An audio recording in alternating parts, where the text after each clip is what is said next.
আসসালামু আলাইকুম ওরহমতুল্লাহ বারাকাতুহ। সম্মানিত দিনী ভাই ও বোন, আসন্ন জিলহজ মাসে আমাদের যত করণীয়, এর মধ্যে একটা করণীয় হচ্ছে আমাদের সামর্থ্যবান ব্যক্তির উপর আল্লাহ রাব্বুল আলামিন কোরবানিটাকে ওয়াজিব করে দিয়েছে। এই কোরবানিটা এসেছে কোরবান থেকে। আল কোরবান মা ইয়াতাকাররাবু বিহিল আবদু ইলাল্লাহি সুবহানাহু ওয়া তাআলা। কোরবান বলা হয় যার মাধ্যমে বান্দা আল্লাহর কাছে যায়, আল্লাহর নৈকট্য হাসিল করতে পারে, তাকে বলা হয় কোরবানি।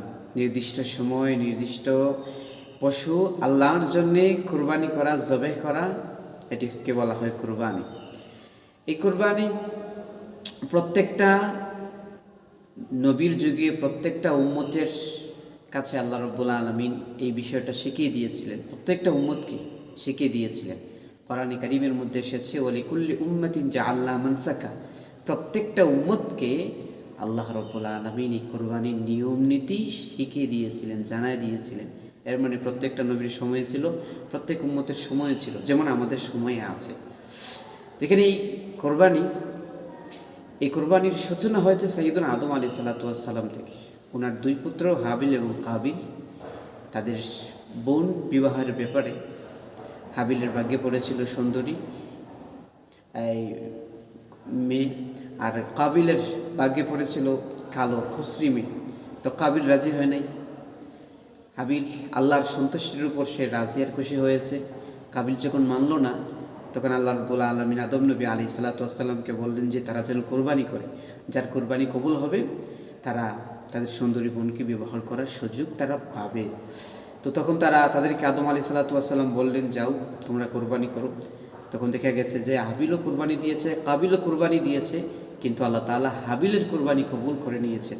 তারপরের ঘটনা আমরা জানি, কাবিল হাবিলকে বলেছে আমি তোমাকে হত্যা করব, যেমন কথা তেমন কাজ, সে হত্যা করে ফেলেছে। তো আদম আলাইহিস সালাতু ওয়াস সালাম থেকে এই কোরবানির নিয়মটা শুরু হয়েছে। প্রত্যেক নবীর কাছে নবীর সময় ছিল, প্রত্যেক উম্মতের জন্য এই এরকম নিয়ম ছিল, তবে নিয়মের মধ্যে ভিন্নতা আছে। এখন কোরবানির নির্দেশ আমাদের জন্য এসেছে, তবে এই নিয়মের মধ্যে একটু পার্থক্য আছে। যাই হোক, এখন কথা হচ্ছে আমরা যেই পদ্ধতিতে যেই নিয়মে কোরবানি করি, এই নিয়ম কোথা থেকে আমরা পেলাম? এর উত্তর হচ্ছে এই নিয়মটা আমরা ইব্রাহিম আলাইহিস সালাতু ওয়াস সালামের কাছে আমরা পেয়েছি।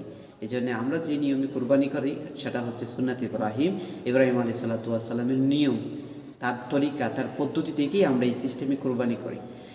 দেখেন, ইব্রাহিম আলাইহিস সালাতু ওয়াস সালামকে আল্লাহ রাব্বুল আলামিন নবী হিসেবে দুনিয়াতে প্রেরণ করেছিলেন। অনেক দিন বিয়ের হয়ে গেল, কিন্তু সন্তান নাই। আল্লাহর কাছে দোয়া করলেন, আল্লাহ তাআলা তাকে সন্তান দিলেন। এই সন্তানের নাম রাখা হলো ইসমাইল আলাইহিস সালাতু ওয়াস সালাম। ইসমাইল আলাইহিস সালাতু ওয়াস সালাম যখন বাবার সাথে চলাফেরার সময় তিনি উপনীত হলেন, কেউ কেউ বলেছেন ওনার বয়স যখন 13, তখন আল্লাহ রাব্বুল আলামিন তাকে 3 বার স্বপ্নে দেখালেন যে তুমি তোমার সন্তানকে কোরবানি করো। যাই হোক, তিনি তার সন্তানকে গিয়ে বললেন যে ইন্নী আরা ফিল মানাম আন্নী আযবাহুকা ফানজুর মাযা তারা। ও আমার কলিজার টুকরা সন্তান, আমি স্বপ্নে দেখছি আল্লাহ আমাকে নির্দেশ দিয়েছেন আমি যেন তোমাকে জবাই করি। সন্তান বললেন, বাবা, আল্লাহ আপনাকে যেই হুকুম করেছেন আপনি তাড়াতাড়ি করেন, আপনি জবাই করেন, কোরবানি করেন, ইনশাআল্লাহ আমাকে ধৈর্যশীল মানুষের অন্তর্ভুক্ত আপনি পাবেন। যাই হোক, উনি কোরবানি করতে গেলেন। আল্লাহ তাআলা কুদরতিভাবে ওনার চাকুর নিচে, ছুরির নিচে একটা দুম্বা দিয়ে দিলেন। ওই থেকে কোরবানির নিয়মটা আমরা পেয়ে গেলাম। এই পদ্ধতিতে আমাদের সময়ে আমরা কোরবানি করি, এই সেবিটা সুন্নাত ইব্রাহিমের অন্তর্ভুক্ত। যাই হোক, এই কোরবানি এটি মৌলিক ইবাদতের অন্তর্ভুক্ত। সামর্থ্যবান প্রত্যেক নর নারীর উপর আল্লাহ রাব্বুল আলামিন এই কোরবানিটাকে ওয়াজিব করে দিয়েছেন। এই জন্যে আমাদের মধ্যে যারা সামর্থ্যবান মানুষ, তাদের উপরে এই কোরবানি করাটা কিন্তু ওয়াজিব।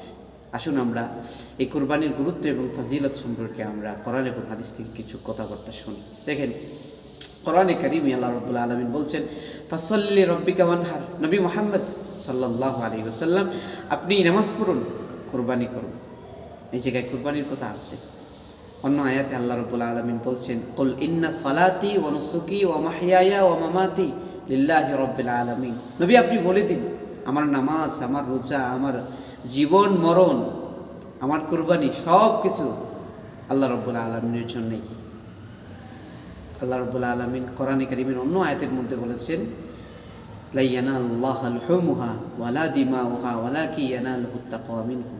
মানুষ কোরবানি করে, এই কোরবানির পশুর রক্ত মাংস আল্লাহর দরবারে পৌঁছে না, শুধুমাত্র তার তাকওয়া, তার মনের ভিতরের বিষয়টা, এটি আল্লাহর কাছে পৌঁছে।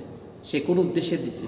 নাম দাম কামানোর জন্যে, সুখ্যাতি সুনাম অর্জন করার জন্যে, নাকি আল্লাহর ভয়ে, আল্লাহর বিধান পালনের জন্যে, আল্লাহকে খুশি করার জন্যে কোরবানি দিচ্ছে কি না, এই বিষয়টা আল্লাহ রাব্বুল আলামিন জানতে চান কোরবানির মাধ্যমে, আর এই বিষয়টাই আল্লাহর কাছে পৌঁছে। যাই হোক, এগুলা এই আয়াতের মাধ্যমে কোরবানির এই গুরুত্ব ফুটে ওঠে। কোরবানি করা আমাদের ওয়াজিব, কোরবানির মাধ্যমে তাকওয়ার বিষয়টা ফুটে ওঠে। বান্দা আল্লাহকে কতটুকু ভয় পায়, আল্লাহকে কতটুকু দেখাতে পারে, এই বিষয়টা ফুটে ওঠে। ইব্রাহিম আলাইহিস সালাতু ওয়াস সালাম যে ত্যাগ দিয়েছেন, এই ত্যাগটা আমাদের মধ্যে আছে কি না, এই বিষয়টা আল্লাহ তাআলা আমাদের কাছ থেকে জানতে চান। হাদিসে মুবারাকার মধ্যে কোরবানি প্রসঙ্গে অনেক হাদিসগুলো এসেছে। মা আয়েশা রাদিয়াল্লাহু তাআলা থেকে বর্ণিত একটা হাদিসে এসেছে, আল্লাহ নবী সাল্লাল্লাহু আলাইহি ওয়াসাল্লাম বলেছেন যে, দেখো, কোরবানির দিনে যত আমল আছে এর মধ্যে শ্রেষ্ঠ আমল হচ্ছে কোরবানি করা। কিয়ামতের দিন এই কোরবানির শিং, পশম, খুর সহ উঠানো হবে, উপস্থিত করা হবে। আর কোরবানির গুরুত্ব দিতে গিয়ে আল্লাহ নবী সাল্লাল্লাহু আলাইহি ওয়াসাল্লাম বলেছেন, যারা আল্লাহর জন্য কোরবানি করে তাদের পশুর রক্ত মাটিতে পড়ার আগেই আল্লাহ রাব্বুল আলামিন কবুল করে নেন। এই কোরবানি ওয়াজিব যদি কেউ না করে, তার ব্যাপারে এসেছে ধমকি। আল্লাহ নবী সাল্লাল্লাহু আলাইহি ওয়াসাল্লাম বলেছেন, মান ওয়াজাদা সাআতান ওয়া লাম ইউদহি ফালা ইয়াকরাবান্না মুসাল্লানা। যাদের উপর কোরবানি ওয়াজিব, কোরবানি করার সামর্থ্য আছে, এরপরেও যদি সে কোরবানি না করে, সে যেন আমাদের মুসল্লায়, আমাদের ঈদগাহে না আসে। তাহলে আমরা অন্তত এই আলোচনার মাধ্যমে এতটুকু বুঝতে পারলাম যে কোরবানির ইতিহাসটা শুরু হয়েছে হযরতে আদম আলাইহিস সালাতু ওয়াস সালামের সময় থেকে। এই কোরবানির নিয়মটা প্রত্যেক যুগে, প্রত্যেক সময়ে ছিল। আর আমরা যে নিয়মে কোরবানি করছি, এই নিয়মটা হচ্ছে ইব্রাহিম আলাইহিস সালাতু ওয়াস সালামের নিয়ম। এই নিয়মে আমরা কোরবানি সম্পাদন করি প্রতি বছরই। যাই হোক, কোরবানির উদ্দেশ্যই হচ্ছে আল্লাহকে দেখানো, আল্লাহকে খুশি করা, আল্লাহকে রাজি করা। আল্লাহ রাব্বুল আলামিন আমাদেরকে, যাদের ওপর কোরবানি করা উচিত, আমাদের সবাইকে যেন আল্লাহর সন্তুষ্টি অর্জনের জন্য কোরবানি করার তৌফিক দান করেন। আমিন। ওয়া আখিরু দাওয়ানা আলহামদুলিল্লাহি রাব্বিল আলামিন।